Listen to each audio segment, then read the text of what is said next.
For those of you, oh, for those of you who don't know me, my name is Sabrina Ferrucci. I graduated from Drew in 2015, and I'm currently at JP Morgan. Also, as Carol mentioned, we really encourage you guys to ask questions.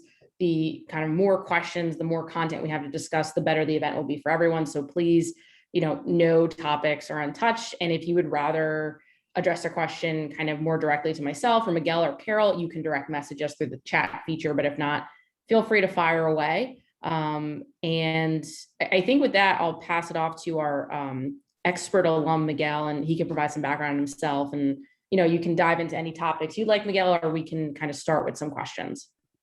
Yeah, so welcome everyone. My name is Miguel Gonzalez. As Sabrina mentioned, I graduated class of 2001. I was an econ major. I just headed right into financial planning right out of college. I interned while I was at Drew with a financial advisor in Madison, New Jersey. And then I moved on to Merrill Lynch in Short Hills, New Jersey. And then JP Morgan in New York City. And then got my MBA from Columbia Business School. And now I own my own practice. I started my own practice back in 2012. And I do financial planning, retirement planning for individuals. So I think the reason for this is, as we were talking in the alumni house, and we were talking about different topics for reunion, we talked about the fact that, we have a lot of alumni in their 20s and 30s that may have financial questions, whether it's managing debt, saving for retirement, investing, Bitcoin. There's so many questions out there. And I feel that a lot of young investors don't really get the attention that they should, right? Because I think a lot of financial advisors tend to focus on the older, high net worth population and not so much into the 20s and 30s. That's why, robo advisors have been created, the Robin Hoods and the Acorns of the world. So I wanted to provide a platform for Drew alumni to be able to ask any questions that they want to someone like myself that's been doing this now 20 years. That owns a financial planning firm that has a full team behind them of retirement, investment, tax, estate planning specialists. And so ask away if you have any questions. Just to kind of set the framework, I wanted to share a little bit of the things that I could answer. There's no topic that's off limits. So as you can see, I put this together, but these are, I do seminars on a regular basis. I speak at the Wall Street semester for Drew. I speak at many of the companies that I set up retirement plans for the young employees. Talked about retirement, budgeting, and these are some of the topics that I usually speak on. So again, I just want to put it out there so you know kind of what areas I specialize in, and if you have any questions. So, and each of these are seminars within themselves, right? So there's a whole seminar that I do on budgeting. There's a whole seminar on managing debt, life insurance, investing, saving for retirement, marriage and money, estate planning, charitable giving, and they go in order, right? You really can't give to charity until you have your budgets and your debt in order. So that's why number 8 comes after number 1 and number 2. So each of them really are their own seminar. So budgeting, there's a lot in each slide, but I'm not going to bore you with slides. I think everyone that kind of has Zoom fatigue. Just wanted to be as a resource. I know we have some questions beforehand, and Sabrina, who is super knowledgeable in this space, graduate from Drew, Wall Street semester, working at JP Morgan. I know she's probably has a few questions, and I know Joe was able to get some questions as well from some alumni. So if you want to start with questions, we can start there. And if anybody has any questions, just unmute yourself or just send me a private message. Be glad to answer any questions you may have. Great. Unless there are any other questions, I can dive right in. It's going to be a little bit broader of a question just to kick things off. But what is a common mistake people in their 20s and 30s make when it comes to their finances? Yeah, it's a good question. Good leading question. I find that it happens to all of us. It happens to me too. I think of when we were a freshman or sophomore at Drew, Citibank was always in the common area trying to give us credit cards at 30% APRs, right? So we all run into the issue of getting into too much debt. You really can't start investing until you pay off your debt, because here you are paying a credit card 20, 30%, while you're hoping to get 7, 10% annual return on your investments. You know, the house always wins in that situation. So I find that a lot of 20 and 30-year-old investors tend to get into too much debt, where they have to dig themselves out of a debt hole before they can first invest, right? So credit card debt tends to be a big one. And I find that, you know, when you're young, it's easy to think retirement is 40 years in the future. So saving for retirement gets put in the back burner.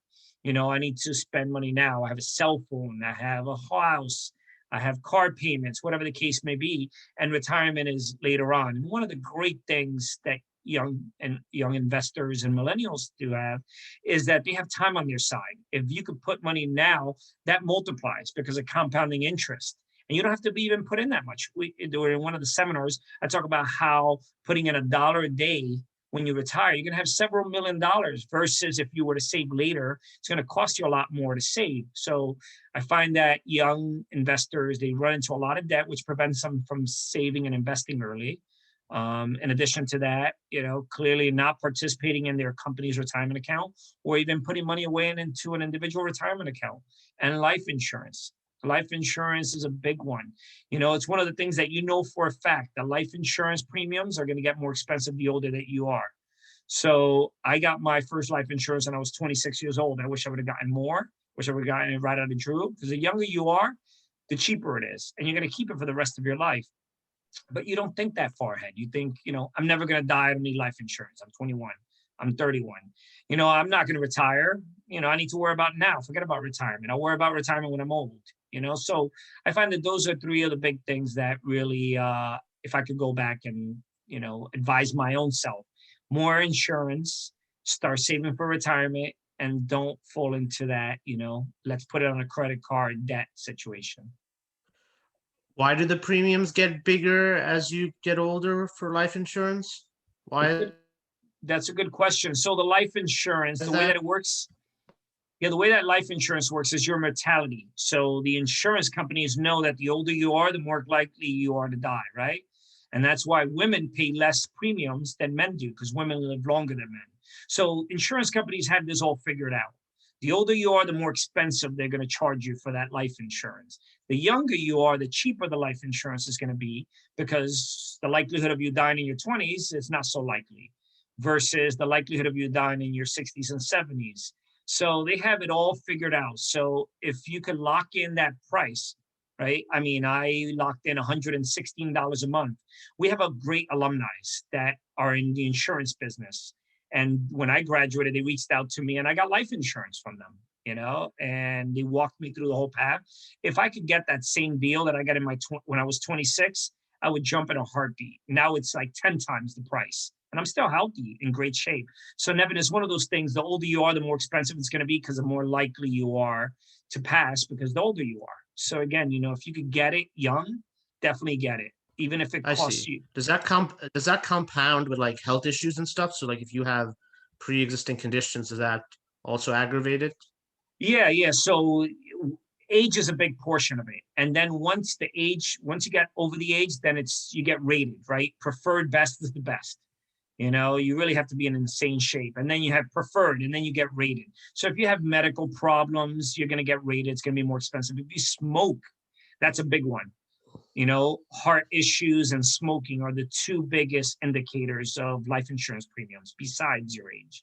So the unhealthier you are, but again, there's some people that lose weight. They're like 300 pounds and then they lose 100 pounds and then they get reinsured again and they get a better premium. So, and then it works backwards.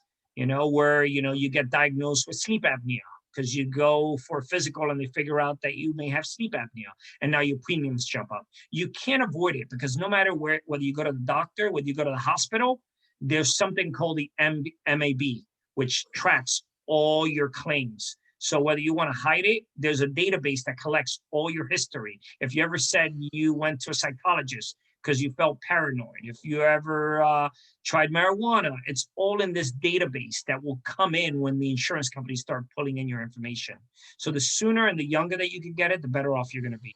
It's clearly less time that you get to go to the doctor. And most people don't go to the doctor when they're in college. So, you know, a lot of this data is not in there yet. Good question. I have a question.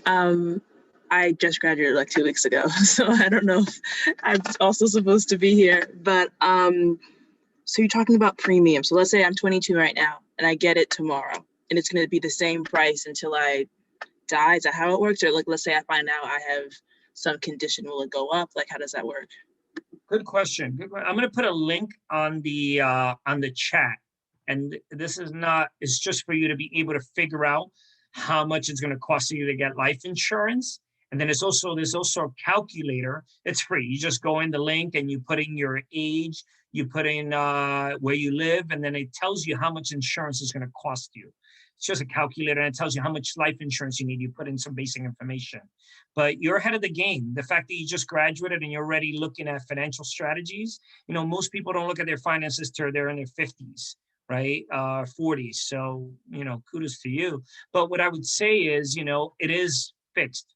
So a lot of these policies are either permanent or temporary, which means that you could rent it like a car, or you could buy it.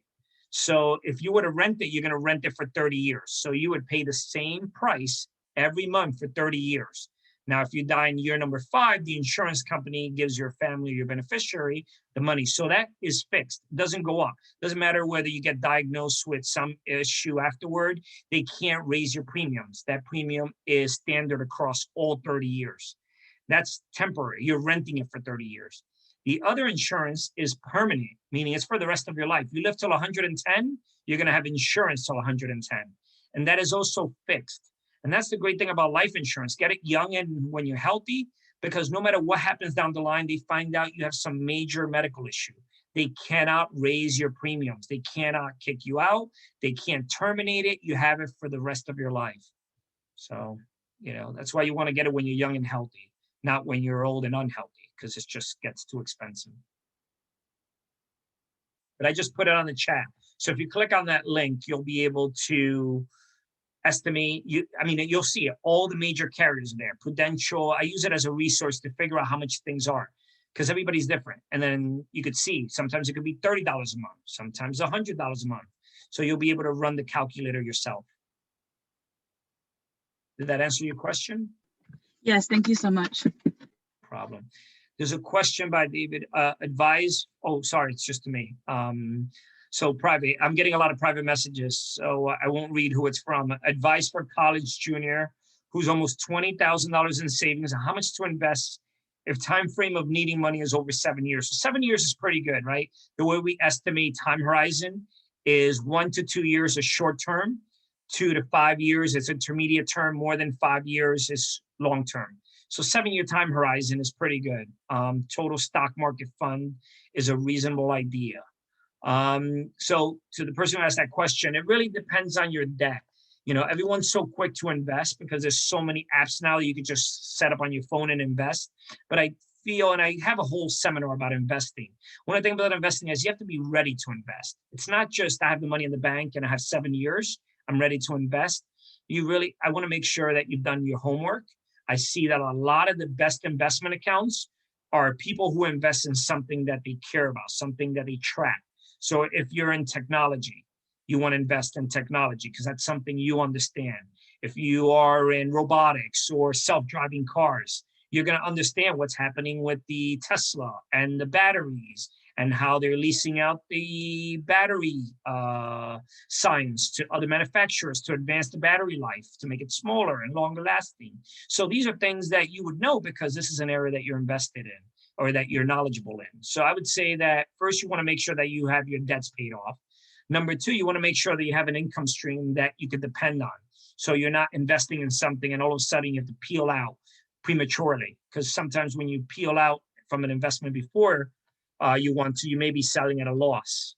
And then once you know things are stable and you could invest, 7 years is a long time. You could definitely do a lot of damage in a positive way in 7 years where you could see things through and you could see the ups and downs of the market. They say that in every 3 years, you have 2 years that are up in the stock market and 1 year that is down. So if you're only investing 1 year, maybe that year is up, maybe that year is down. But if you have 3 years, the likelihood of 2 years being up versus 1 year being down is more likely than not. And again, over a 10-year period, the market usually overperforms positively rather than negatively when you have longer time horizons. So I think 7 years is a perfect time horizon to invest. Just want to make sure that you're ready to invest, meaning you have your debts paid off, you have positive cash flow, and you've done your homework on what you want to invest in. Great question.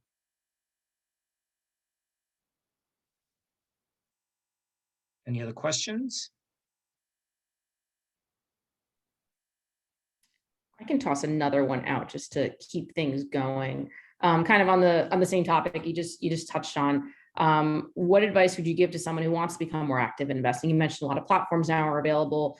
And are there any types of investments you recommend early on? I know you mentioned kind of sectors or areas of the market where they have a passion in, but there's anything else kind of like, I don't know if a safe investment is the right word, but something that you kind of recommend to new investors?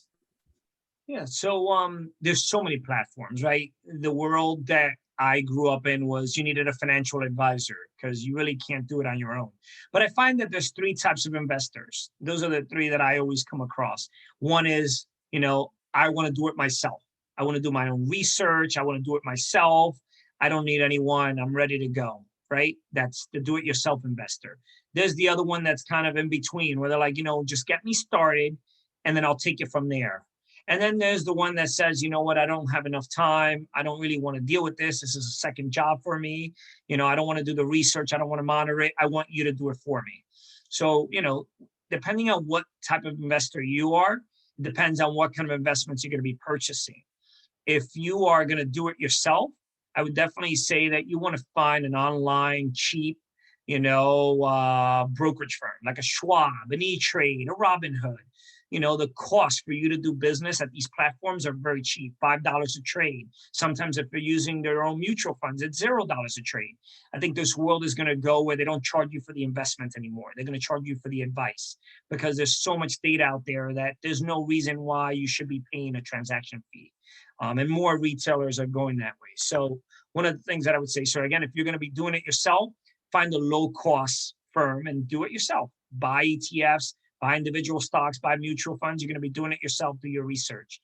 If you're in between, these platforms are always great as well. But there's also individual banks. So wherever you bank, whether it's JP Morgan, whether it's Citibank, they all have investment platforms. And that's a good in between because you could walk into the branch, ask for a financial advisor, get some advice, and then do it yourself. So it's kind of the best of both worlds. And if you want to have somebody just do it for you, I would say that you usually have to hire a financial advisor for that, and there's fees. I see that I got a question about fees. So obviously financial advisors like myself charge fees. They charge a fee for managing the money. It's usually a percentage. But if you don't want to pay the fee, mutual funds are the bridge between having somebody do it for you. When you purchase a mutual fund, you're purchasing a basket of investments. 1,000, 2,000 different individual investments, whether they're conservative or risky. And there's a mutual fund portfolio manager managing that money for you. So you're not doing it. So you could pick a mutual fund that's all US stocks. You could pick a mutual fund that's half risk, have no risk. And that way it's kind of, somebody's doing it for you and all you're doing is paying the mutual fund fees, which you never see, but they are recorded. And mutual funds, depending on what share class you use, could be anywhere from 0.5 to 2%, depending on the area that you're investing in, which is why I always recommend definitely investing in your 401k. Because when you invest, if you have a 401k with your company, when you invest in a company's 401k, you're buying institutional shares, which is the equivalent of you buying $1 million of investments. You're getting a discount because it's in a group setting versus you just walking into an investment house and doing it that way. So again, there's a lot of different investments out there, and, just make sure that whether you're do it yourself, whether you're get me started, or whether you are, I want you to do it for me, just know start with the platform. The platform is key. And then once you get to the platform, you'll see that the investment options that are available will kind of lead you in that direction. There's a couple of questions here. There's a question about how do you suggest, I think this is private, yeah. How do you suggest saving and budgeting for expensive property, i.e., for example, a nice house in Millburn? Yeah, Millburn is expensive. Great school district. So you're paying taxes up the wazoo. I know a lot of New Yorkers that have moved out to Millburn, which is why New Jersey property is also getting expensive, right? You have New York, people are selling in Brooklyn at 300-400% increase in their property values, and then they're raising up in New Jersey property values. Not to mention that Millburn has a great school district. You know, when it comes to saving and budgeting, there's so many different tools. There's Wallet. You can do an Excel spreadsheet. There's so many different apps that are available.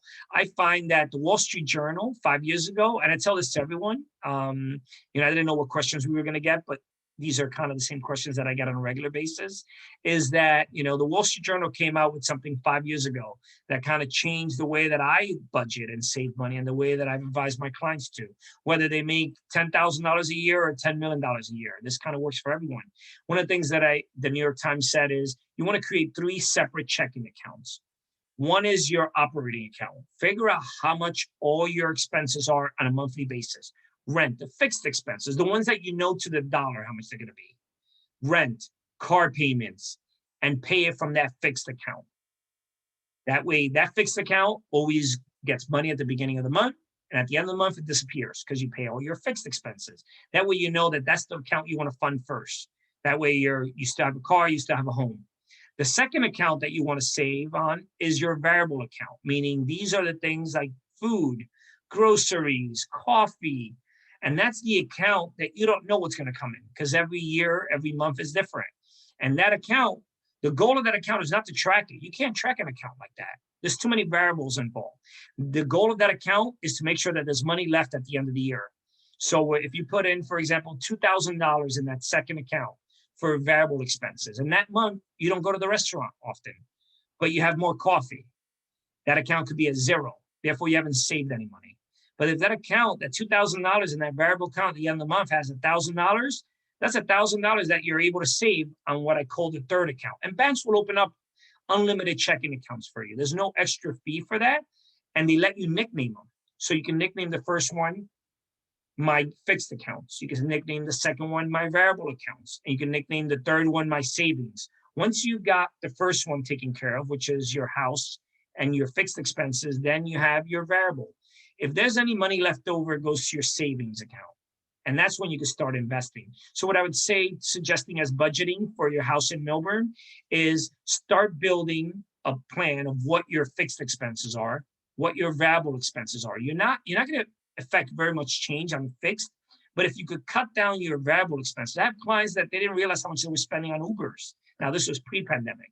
All of a sudden, I did a budget for them, and they said, whoa, we're spending 25% of our income in Uber, because the wife is taking Ubers, the husband's taking Uber. And let me tell you, they were making over $1 million. 25% of over $1 million is a lot of money in Ubers, but you don't see it because it adds up little by little, right? $12 here, $21 there, but it does add up. And so what I would say is you want to start building a budget, fixed expenses, variable expenses, and where can you cut? And once you do that, then you can start putting money in that third bucket, which is that house in Millburn. And you can start saving for that.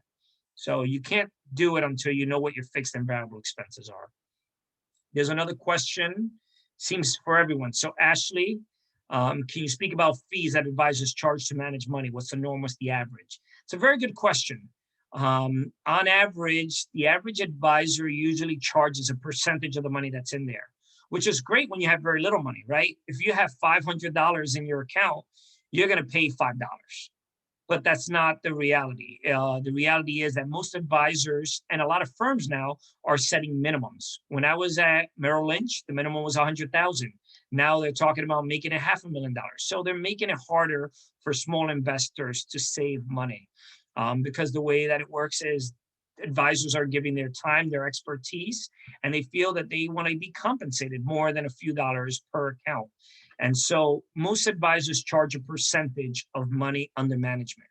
So they will give you advice on budgeting, but they don't get paid on that. They'll give you advice about saving for retirement, but they don't get paid on that. They'll get paid on the money that they actually manage, that they actually invest for you. And that's a percentage. The average, if you go to a bank, you're going to see on average between 1.25 and 1.65 on average.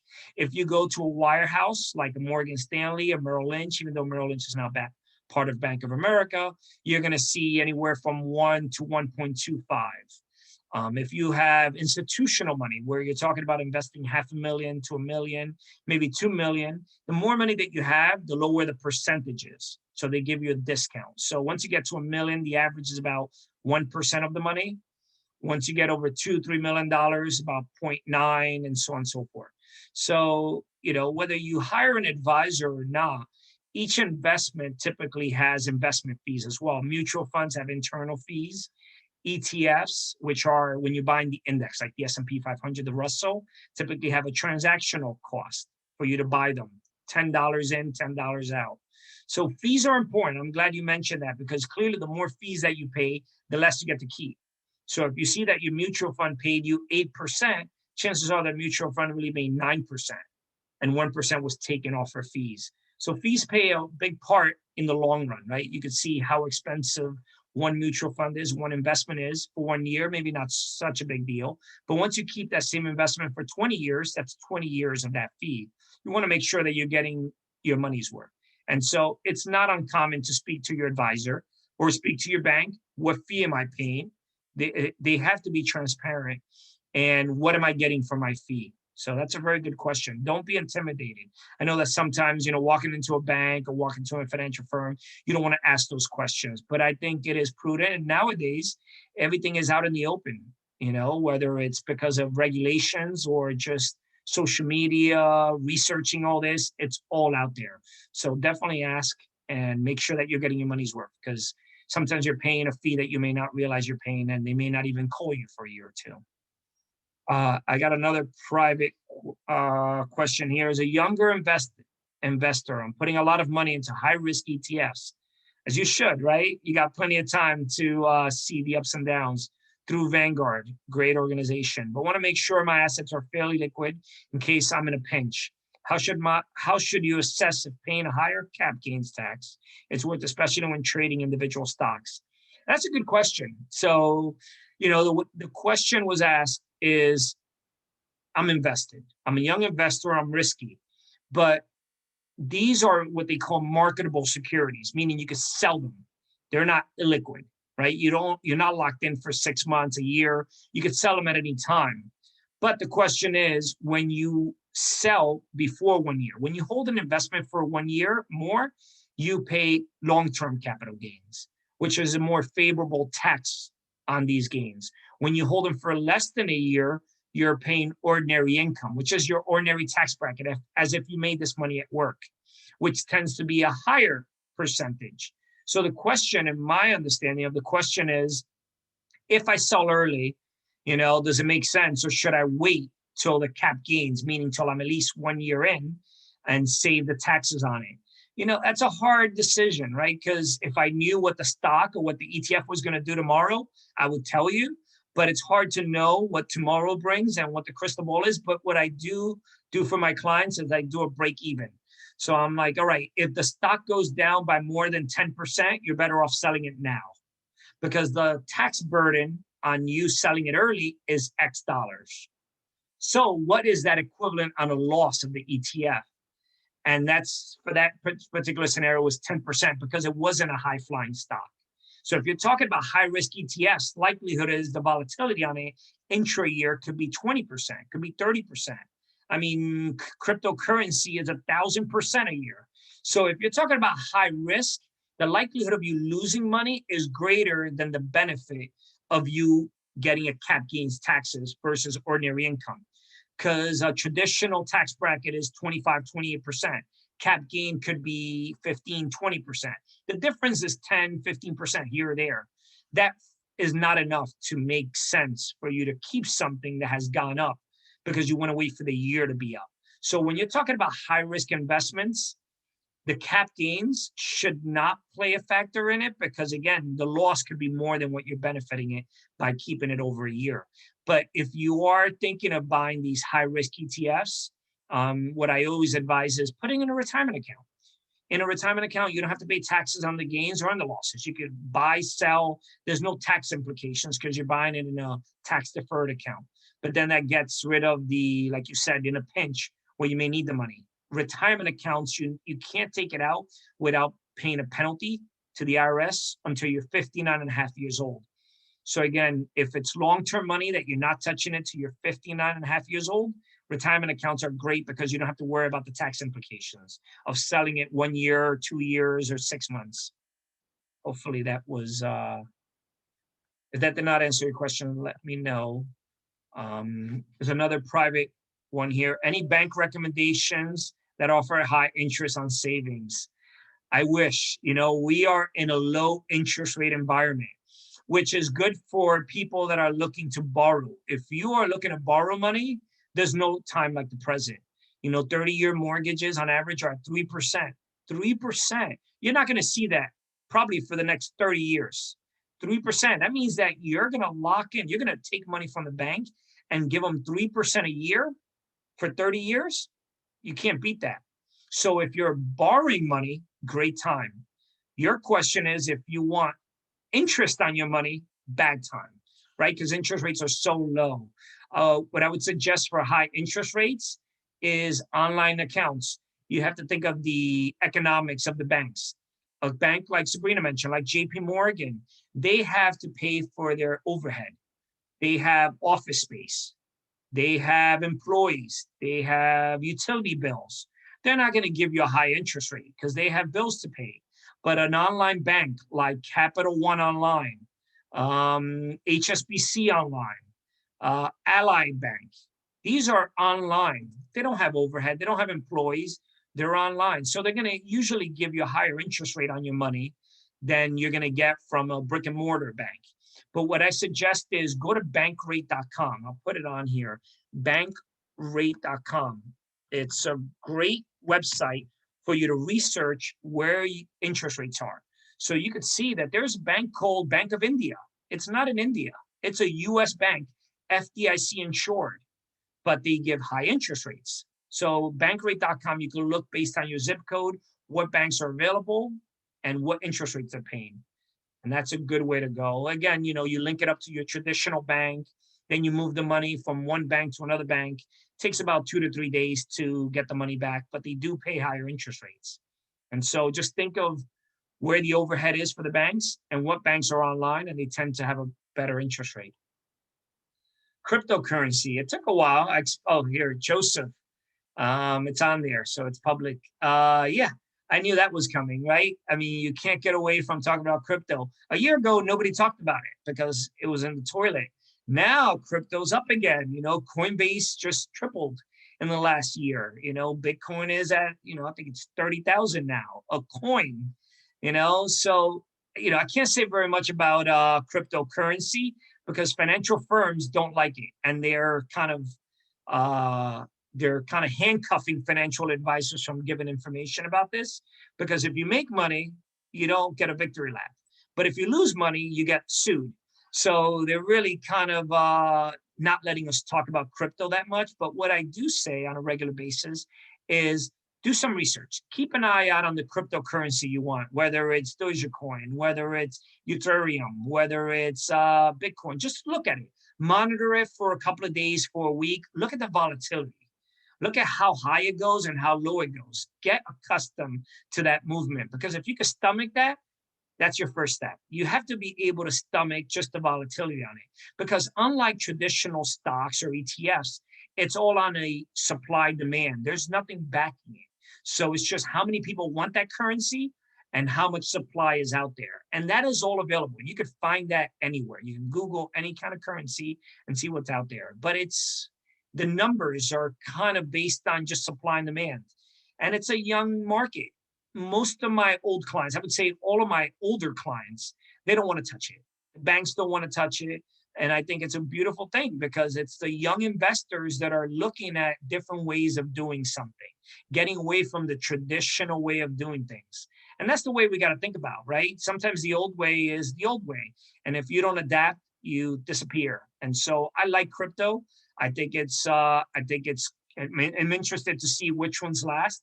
The government is talking about creating their own cryptocurrency. Now, if you have the US government creating their crypto, I think that's pretty safe, right? It's backed by the US government. So I'm interested to see what that's going to do to the Bitcoin world. but I know that there's a lot of banks out there like Signature Bank that are accepting cryptocurrency deposits. So again, just make sure you can stomach the volatility, do your research, but just know that the science and the data behind it, it's a supply demand, which means that at any point, demand could go down and so will the price. But you have someone powerful put out a tweet about any of them, and all of a sudden demand is high and the price is high. So just know that, it can fluctuate and you can make a lot of money or you can lose a lot of money. If anyone here works for a bank like Sabrina, you cannot invest in it. Employees of FINRA regulated firms, whether it's a bank or financial firm, are restricted from investing in it. If that goes away, you better believe that these cryptocurrencies will increase in value. But the banks and the financial firms are hesitant to give their seal of approval because, again, it is so speculative at this moment that it's just kind of futuristic. So hopefully that answered your question about crypto. I'll put in a link here. I do have a YouTube page. I have to get to 100 users. So if you could help me get to 100 subscribers, I would appreciate it. I'm at 89, so I just need 11 more. But I mention and I share it mainly because I do every week I do an episode, a video episode about a different subject matter, like we're talking about now. And I did one 2 weeks ago about cryptocurrency. So it goes far more into detail. So if you have more questions about crypto or you have any questions about investing, there's so many videos. I think right now I have about 80 videos on there. Take a look at it. Let me know what you like and let me know what topics you want to hear more about. Another question here, private. Are Roth IRAs a good start for students with low income earners for retirement? That's a great question. It's a private question, so I won't share it. Privacy is very important in the financial industry. Nobody wants to share their finances with anyone. If you have a lot of money, you don't want to tell anyone that you have a lot of money. If you have a lot of debt, you don't want to tell anyone you have a lot of debt. Finances are kind of a taboo and nobody talks about. Nobody ever talks about how much money anybody makes. So I'll keep it private. But Roth IRAs is a beautiful thing when you're young and you're lower income earners. So I do retirement meetings all the time for business owners, and I always give the same rule of thumb. If you're young and you make very little money, you definitely want to do a Roth because the Roth benefits you because you pay the taxes now and it's tax-free at retirement. So again, if you're young and you make very little money, a Roth is a great feature. In my YouTube video, I just did a Roth 401k. If you're fortunate to have a company-sponsored retirement plan and they have a Roth provision, you got the best of both worlds. You could pay the taxes now. All the money is tax-free. You're buying institutional shares at a discount, and it's inside your company's 401k that if you leave the company, you take it with you. So Roth is a big thing if you're young and you're in a low income. If you're older, and you make a lot of money. Now, this is not New York or New Jersey money. This is federal because it's based on your tax bracket.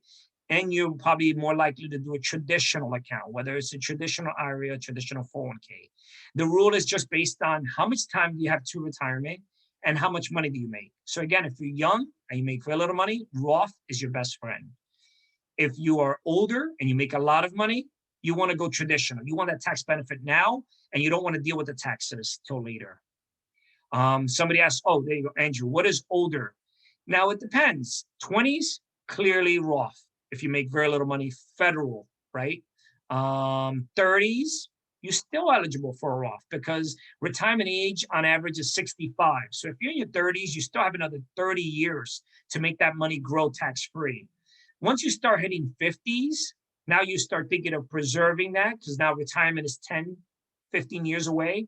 Once you hit the 50s, you're kind of in the middle. Once you're in your mid 50s, late 50s, early 60s, you start looking at traditional.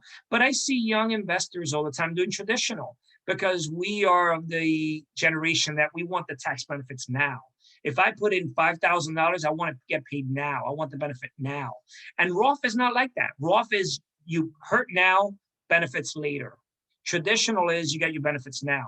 So if you talk, I'm not a licensed CPA, but if you talk to your tax professional, they will know your tax situation and they will guide you whether the Roth or the traditional account is best for you. And if you do your own taxes, which I know a lot of young people do, which is a beautiful thing, I think that you could put it in to the system that you do your taxes on and say, I'm going to do 5,000 into a Roth. Let's see what my tax liability looks like. Let me switch it and do that. I did it to a traditional account. And let's see what my tax liability is. So again, you really have both levers to pull. And if you don't know what to do them both. There's nothing that says you can't put money into the traditional and a Roth, because that way at retirement, you have money that is both after tax and pre-tax. So that way you don't have to worry about making a decision one way or another. And I see that more often now because people are in that in between, like Andrew, like you said, you're an in between. You're 35, 40, but you don't make that much money, but you're kind of getting older. So, if you don't know what to do and your accountant is not giving you any direction one way or another, do them both. Do some in the Roth, do some in the traditional. Great questions. These are better questions than what I typically get from my seminars. I get the, what is the difference between a stock and a bond? I don't expect anything less from Drew alumni. So great job. Sabrina, any other questions that you've gotten from, I know that we sent out an email and we got some questions back ahead of time, or if you have any questions. Yeah, let's see, another one here. So this is more for kind of looking at more recent grads, kind of the younger, newer investors who may be, balancing student debt or any other debt, on top of making a lower salary. How do you kind of advise the strategy around savings? Is there a time where it's too early to focus too much on saving because, you have to cover your debt, you have to cover your, fixed and variable expenses every month? Kind of what's the best strategy in kind of balancing that dynamic? Yeah, it's a good question. It all starts with the budget. Like I put on the presentation, the budget will dictate what to do. It's not I find financial planning and budgeting, it's not a touchy-feely, we don't know what the outcome is going to be. It's very 1 + 1 = 2. So, Ashley, it was nice to see you. Ashley's hopping off. So, it's 1 + 1 = 2. I find that there's very little variable if you plan ahead. So once you know what your fixed expenses are, and now you could focus on the variable expenses. If you could budget them and figure out what they're going to be, then you can start saving. So I find that you're never too young, and there's no such thing as I make very little income to save. I've seen people that make $30,000, $40,000 a year, which, for tri-state area standards is very low, save a ton of money. And I have clients that are partners at law firms, and they barely have 100,000 sitting in their investment account, because every time I reach out to them, they're like, well, Miguel, the Connecticut house and the ballet classes and the convertible and the vacations. So it has nothing to do with how much money you make. It's all about how much money you could save. And it's a sacrifice, right? It's giving up that latte at Starbucks and making coffee at home and bringing it into the office. It's about, meal prepping on Sundays and putting into Tupperware and bringing it into the office versus going out to lunch and spending $20 on lunch.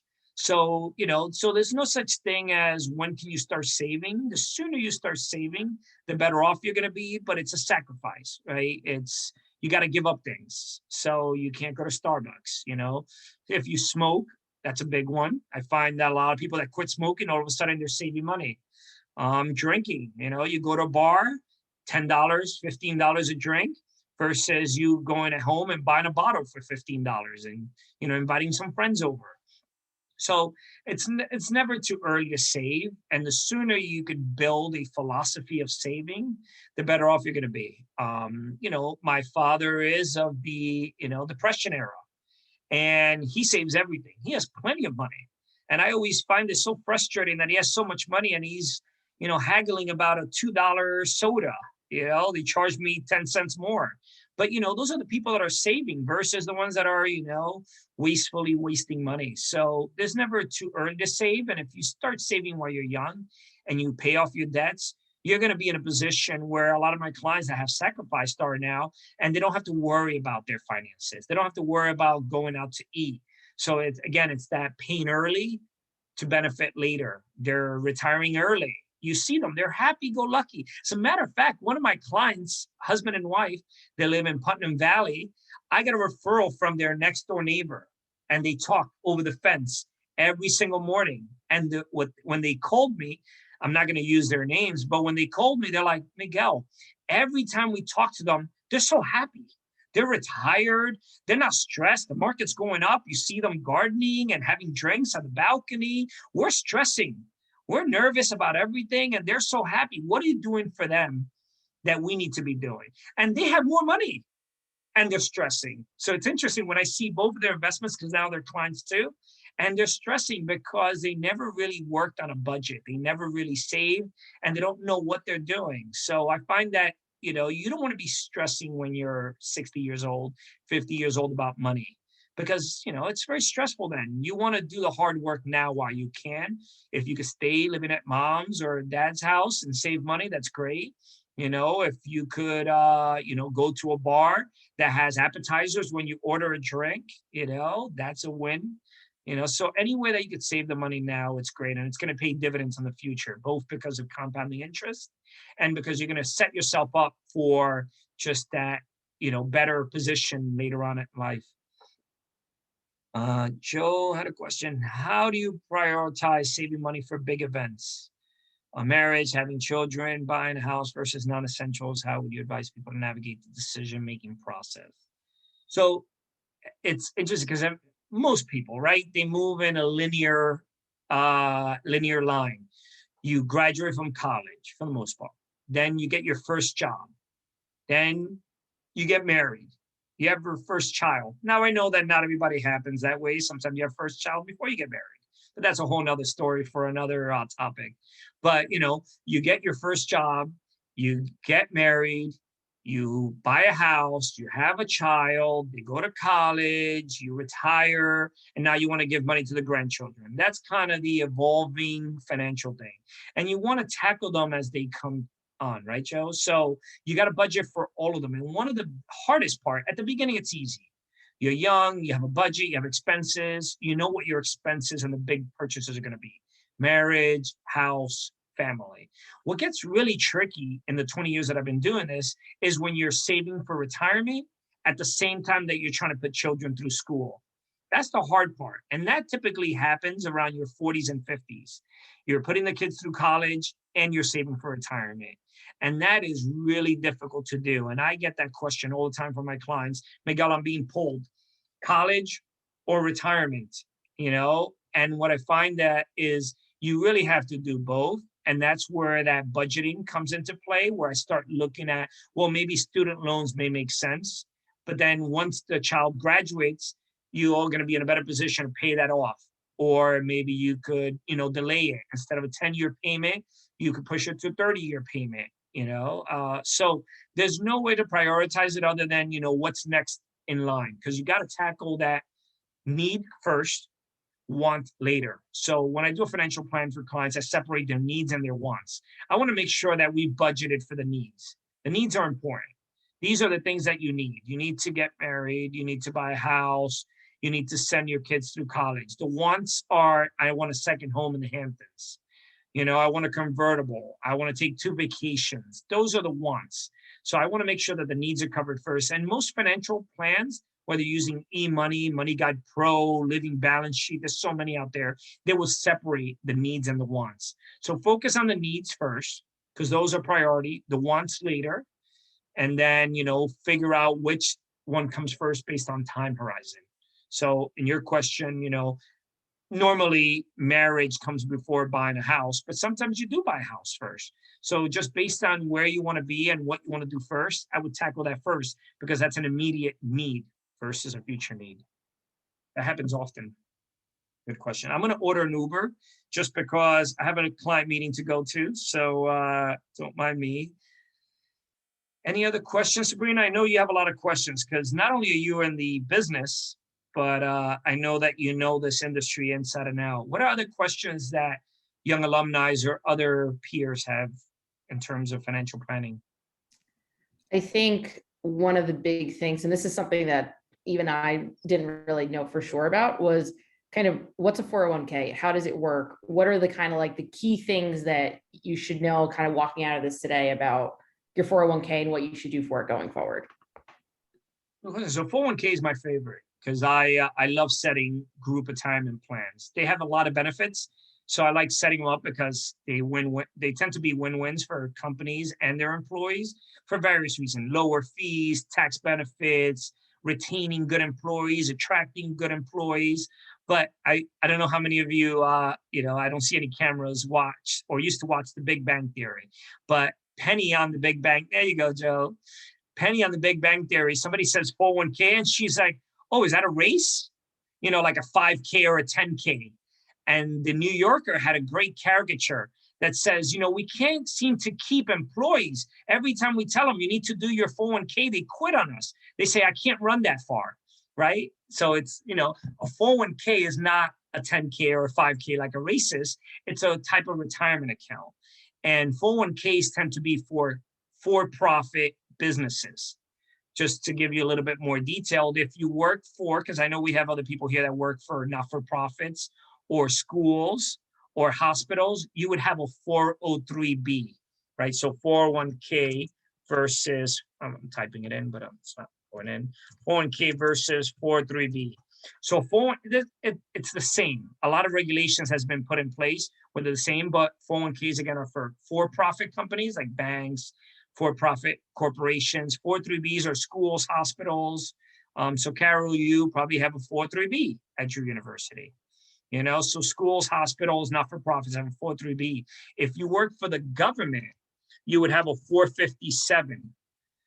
So again, these are just numbers, right? But they're retirement plans, and they're retirement plans that are sponsored by a corporation. And when you do that, you're saving money because the corporation typically, or the hospital or the school, is picking up a lot of the administrative charges for you. From pickup, there you go. Okay, hold on. So again, the 401k is a type of group retirement account. And the difference between you walking into a bank, you walking into a Wells Fargo, I want to open up a retirement account, you're going to get an IRA, which is an individual retirement account. An individual retirement account has limits. The maximum you could put into an IRA is $6,000 a year. And if you're over the age of 50, you could put 7,000. In a 401k, like Sabrina asked, you're now going into a group plan, and you could put even more money. If you're under the age of 50 years old, you could put in 19,500. That's a lot more than an individual policy. And if you are over the age of 50, you put an extra 6,500 on top of 19,500, getting you to 26,000. So again, the difference between a 401k or 403b or 457 is just the institution that you work at that is providing it for you. And the difference between a 401k or an individual retirement account or any other retirement account that's out there is you're part of a group. And being part of a group has benefits, just like group health insurance. If you were to go out there and get your own insurance through the state, it's very expensive. If you work for a company and you get insurance through your company, it's going to be a lot cheaper because it's a group plan versus an individual. So that's what a 401k is. If anyone has a 401k or you have access to a 401k, I would highly advise that you utilize it, because the 401k is one of the best ways to save for retirement without you even realizing it. It comes out of your payroll. I want $50 a paycheck to go in. You don't even see it. It just goes from payroll to the 401k. So that's a 401k in a nutshell. But whether it's a 401k, 403b, 457, they're group retirement accounts. That's really, really helpful. So before we wrap up here, because I think we probably have time for one last question, I just wanted to thank Carol and Joe for helping to put this together, the Young Alumni Association for your help with outreach for this event, and Miguel, of course, for your time, and really for all of you who came tonight and provided some really great questions. I know it's the end of a long day after a nice holiday weekend, so appreciate everyone's participation and making this a really worthwhile event. And this is something that was really interesting to you guys. This could potentially be another future event. Carol, there's probably going to be some sort of survey at the end that people can fill out. And, Carol, Miguel, I don't know if you guys have any final, comments before we wrap up here. Just want to be aware of time for everyone.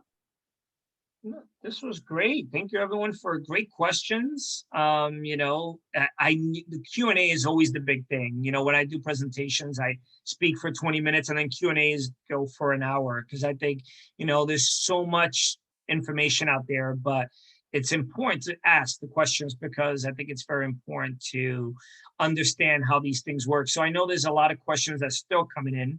And if you have any other questions, definitely reach out to me. I'm all about Drew, so if I can help anyone and point them in the right direction, I'd be more than glad to. And so if anyone has any questions, again, look me up on YouTube or just Google me, Miguel Gonzalez Kortberg, and you'll find me. But I'm glad everyone was able to make it. And Sabrina, thank you for moderating. Carol, thank you for setting this up. Yes, thank you both. And Sabrina, thank you for acknowledging the Young Alumni Association, which I forgot to do at the beginning. Sorry about that. We have a lot of virtual reunion events going on, so I'm all over the place right now. But thank you, Miguel. Thank you, Sabrina. I think this was really helpful. I learned a few things as well, despite the fact that I am well out of my 30s. But thank you all. Thank you. Have a great day, everyone.